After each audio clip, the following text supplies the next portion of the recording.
और अब बात करते हैं मोहन कैबिनेट की। पहली बैठक चल रही थी, वो अब खत्म हो चुकी है। बैठक में लगातार जो है कई मुद्दों पर बात की गई, साथ ही साथ विस्तार तो मंत्रिमंडल का हो गया, विभागों का बंटवारा होना है, शायद इससे लेकर महत्वपूर्ण चर्चा चल रही थी। आगामी चुनावों को लेकर के इस बैठक में चर्चा की गई। 6 महीने का टारगेट जो केंद्र की तरफ से कहीं ना कहीं दिया गया है, उसे कैसे पूरा करना है, इस पर भी चर्चा की गई होगी इस बैठक में। हालांकि जानकारी भी लेंगे हम सहयोगी से कि आखिर क्या क्या कुछ खास इस बैठक में रहा, पर अब बैठक जो है खत्म हो चुकी है।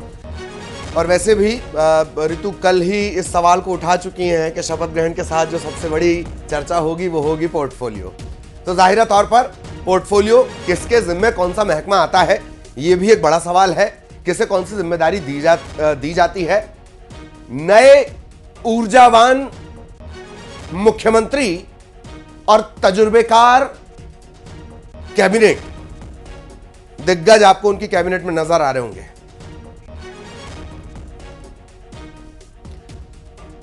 तो मोहन कैबिनेट की बैठक खत्म हो चुकी है। क्या कुछ उस पर इस दौरान चर्चा हुई, उस पर लगातार नजर बनी हुई है। अपडेट हम आपको थोड़ी देर में बताएंगे क्या कुछ उस बैठक में निकलकर सामने आया है।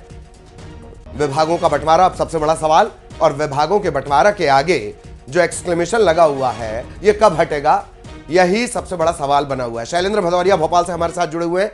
शैलेंद्र, बैठक खत्म, क्या कुछ निकलकर सामने आया? अब सबसे बड़ा पेंच यही कि पोर्टफोलियो क्या। शैलेंद्र।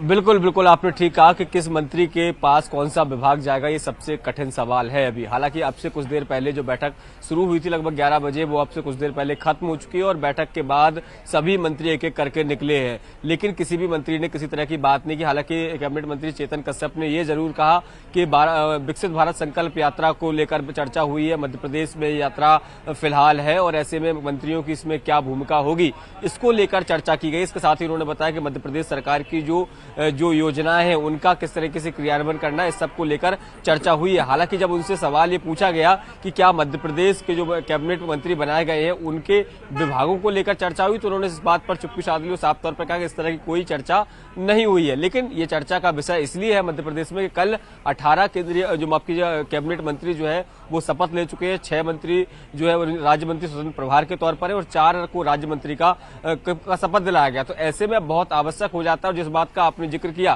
कि युवा मुख्यमंत्री के साथ जो है वो जो टीम है उनकी वो बहुत तजुर्बेकार है। इतने तजुर्बेकार लोग हैं कि कई तो केंद्र में मंत्री भी रहे हैं, कई मुख्य सचेतक के तौर पर काम किया, राष्ट्रीय संगठन के राष्ट्रीय पदों पर काम किया। तो ऐसे बड़े विभाग आखिर किसके पास जाएंगे? शैलेंद्र, सवाल यहाँ पर यही उठेगा, चूंकि गृह मंत्रालय है, पहले तो चलिए नरोत्तम मिश्रा थे, पर अब तो वो नहीं है। अब जो दिग्गज हैं सामने, चुनौती बड़ी रहेगी। डेप्यूटी सीएम भी हैं और कैलाश विजयवर्गीय भी हैं, प्रहलाद पटेल भी हैं। आखिर किसके खाते में कौन सा विभाग जाएगा? एक तो देखिए बड़ी बातें पहले कही गई कि हमें बड़ी जिम्मेदारी दी जाएगी, वो नहीं दी गई। उसके बाद जूनियर के अंडर में काम करने को कह दिया गया है। दरअसल ये बड़ी चुनौती की तरफ ऋतु का इशारा है। चुनौती यही है कि आपको उनके साथ तालमेल बनाना है जिनका सालों का सियासी तजुर्बा है। शैलेंद्र। बिल्कुल बिल्कुल, देखिए आपने ठीक कहा कि डॉक्टर मोहन यादव कैबिनेट में वो चेहरे हैं जो कभी मुख्यमंत्री की रेस में रहा करते थे, चाहे वह कैलाश विजयवर्गीय हो, प्रहलाद पटेल हो या राकेश सिंह हो। ये वो नाम है जो सीएम के दौर में भी थे। राव उदय प्रताप भी एक बड़ा चेहरा है, लगातार वो सांसद रहे हैं और ऐसे में उनकी क्या भूमिका होगी इसको लेकर लगातार ये जो मंत्रिमंडल का देर से विस्तार हुआ, इसके पीछे भी यही कारण है कि इन लोगों की भूमिका तय की जा रही थी कि क्या इनको संगठन में रखा जाए या फिर सत्ता में रखा जाए। और आखिरी में ये निर्णय लिया गया कि ये सरकार का हिस्सा होंगे और मध्य प्रदेश में डॉक्टर मोहन कैबिनेट का हिस्सा होंगे। अब मोहन कैबिनेट के तौर पर उन्होंने शपथ तो ले ली है, लेकिन मंत्रालय को लेकर पेच फंस रहा है। हालांकि जिस बात का जिक्र ऋतु कर रही है, गृह मंत्रालय चूंकि डॉक्टर नरोत्तम मिश्रा लंबे समय से संभाल रहे थे, इस बार ये उम्मीद है कि कैलाश विजयवर्गीय या प्रहलाद पटेल में से किसी एक को गृह मंत्रालय की जिम्मेदारी दी जा सकती है। नगरीय प्रशासन विभाग भूपेंद्र सिंह के पास था, इस बार के मंत्रिमंडल में उन्हें शामिल नहीं किया गया है। ये डिपार्टमेंट बहुत महत्वपूर्ण व्यक्ति को जाएगा। ग्रामीण विकास की बात करूं तो महेंद्र सिंह सिसोदिया चुनाव हार चुके हैं, तो ऐसे में उनका मंत्रालय किसी दिग्गज को जाएगा। विभागों के बंटवारे की अगर हम बात कर रहे हैं, विजयवर्गीय के खाते में अगर गृह मंत्रालय जाता हुआ नजर आ रहा है, तो विंध्य की भी हम बात करें, वहां पर भी कुछ ना कुछ तो देना होगा। ऐसे साइडलाइन नहीं किया जा सकता। इतने सारे मंत्री सिर्फ मालवा निमाड़ से दे दिए जाए तो वो सिर्फ पॉसिबल नहीं है ना। ये भी तो हो सकता है यहाँ पर बड़ा बदलाव शायद उस तरफ से किसी को दे दिया जाए, ऐसा कोई नाम चर्चा में? बिल्कुल, देखिए फिर वो अगर जिम्मेदारी जाएगी तो वो महाकौशल के हिस्से में जाएगी। देखिए जो प्रहलाद पटेल हो या फिर राकेश सिंह हो, राव उदय प्रताप सिंह, ये सब तीनों के तीनों दिग्गज जो है वो महाकौशल से आते हैं।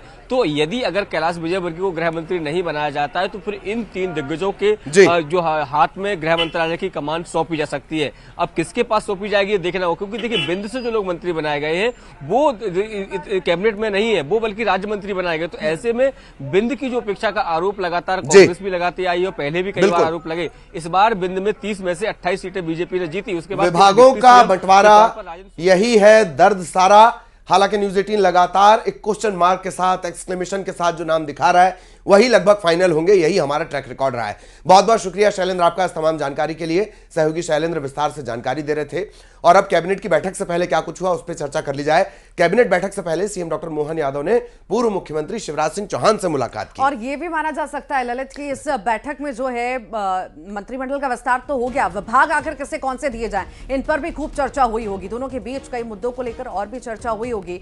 विभाग जो है ये मेन मुद्दा रहा होगा।